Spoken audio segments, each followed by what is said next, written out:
দাঁড়িয়ে দাঁড়িয়ে দেখছেন? হ্যাঁ, কি দেখছেন শোনা? এই যে দুধ যে পড়ে যাচ্ছে, এটা কে আটকাবে শুনি? মা বাবাকে দুধ গরম করাটাও শিখায় নাই। হ্যাঁ, আমার জাতি বেটি। আম্মা, বিয়ের আগে তো আম্মুই সব কাজ করতে পারে। আমি কোনো কাজকর্ম করতাম না, আম্মু আমাকে দিয়ে করাইতো না, যার কারণে আমি পারতেছিলাম না। কাজ পারেন নাই, তাহলে কি আপনার সোনায় সোহাগা করে পায়ের উপরে পা তুলে বসে বসে খাওয়াবো? আমি কি আপনার বান্দি দাসী? হ্যাঁ, আর আপনি রাজকন্যা? আমার ছেলে আপনাকে রাজকন্যা হিসেবে বিয়ে করে নিয়ে আসছে না? কিটারে যে বিয়ে করে নিয়ে আসছে আমার ছেলে, কই থেকে নিয়ে আসছে তোরে আল্লাহই জানে। আমার পোড়া কপাল যে আমার ছেলে আমার এই দশাটারে নিয়ে এসেছে। হ্যাঁ, তুই সামান্য দুধ গরম করতে পারিস না, তুই রান্না বান্না কবে শিখবি? হ্যাঁ, শিখবি কবে? আমাদের সেবা তো দূরেরই কথা। কি ব্যাপার মা, কি হয়েছে? এত চিৎকার চেঁচামেচি কেন? কি আর হবে, দেখ না, সামান্য কোনো কথা বললেই তোর বউ আমার সাথে শুধু বেয়াদবি করে। এরকম একটা বেয়াদব মার্কা বউ এনেছিস আমার জন্য। ছি ছি ছি, আর এই মেয়ে কিনা আমার সাথে সারাক্ষণ বেয়াদবি করে। কিন্তু আমার জানা মতে ও বেয়াদবি করার মানুষ না। কি হয়েছে মা, একটু ক্লিয়ারলি বলো তো আমাকে। তার মানে কি আমি মিথ্যা কথা বলতেছি? এখানে সত্য মিথ্যা কোনো বিষয় না মা, আমরা কিন্তু বিয়ের আগে সব খোঁজ খবর নিয়ে এসেছি। আর তুমি বলেছো ও খুব ভালো একটা মেয়ে, তাই কিন্তু বিয়ে করা। তাছাড়া ও কেনই বা বেয়াদবি করবে, আমি তো সেটাই বুঝলাম না। কি হয়েছে আমাকে সেটা বলো। তোর ছেলে হয়ে মার কাছে কৈফিয়ত যাচ্ছিস? তোর বউ কি করেছে না করেছে সেই বিষয়ে আমি তোকে কৈফিয়ত দেব? মা, তুমি কিন্তু ভুল বুঝছো। অ্যাকচুয়ালি আমি চিৎকার চেঁচামেচি শুনে এলাম যে কি হচ্ছে বাসায় জানার জন্য। আমি শুধু মূল ঘটনাটা জানতে চাচ্ছি, এর বাইরে কোনো কৈফিয়ত বা কোনো বইয়ের কথায় চলা এই ধরনের কিচ্ছু না। আচ্ছা ঠিক আছে, এই তুমি বলো তো কি হয়েছে। তুমি তো জানো আমি বাড়িতে কোনো কাজকর্ম করিনি বিয়ের আগে, আর আমি এসব কাজ তো পারিও না। আমি দুধ জাল দিতে গিয়ে মানে বলো করতে দুধটা পড়ে গেছে, এই জন্য আম্মা আমাকে অনেক বকাঝকা আর অপমান করেছে। দেখলে মা, খুব সহজ একটা বিষয়। এরকমটা তো হতেই পারে, সবাই তো সব কাজ পারে না, তাই না?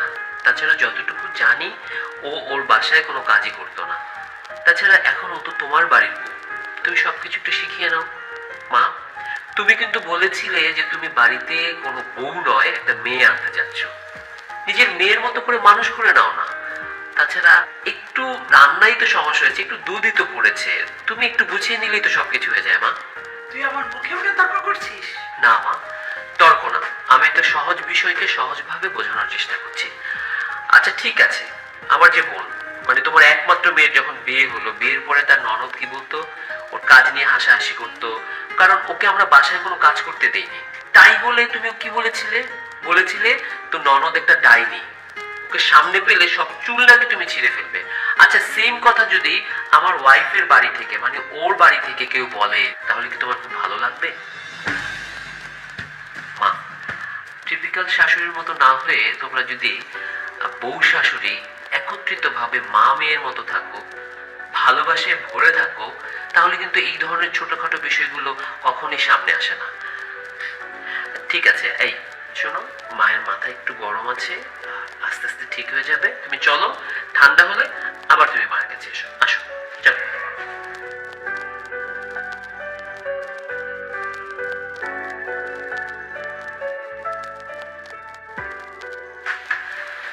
বসো।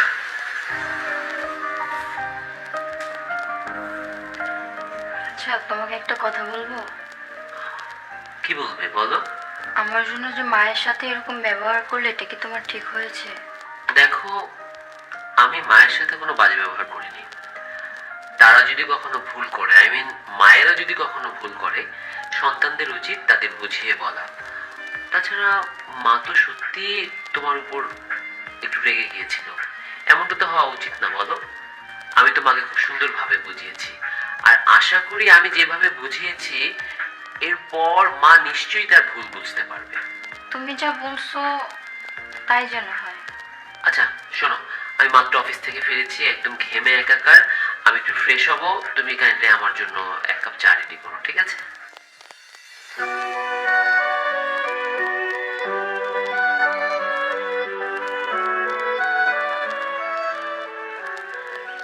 বৌমা,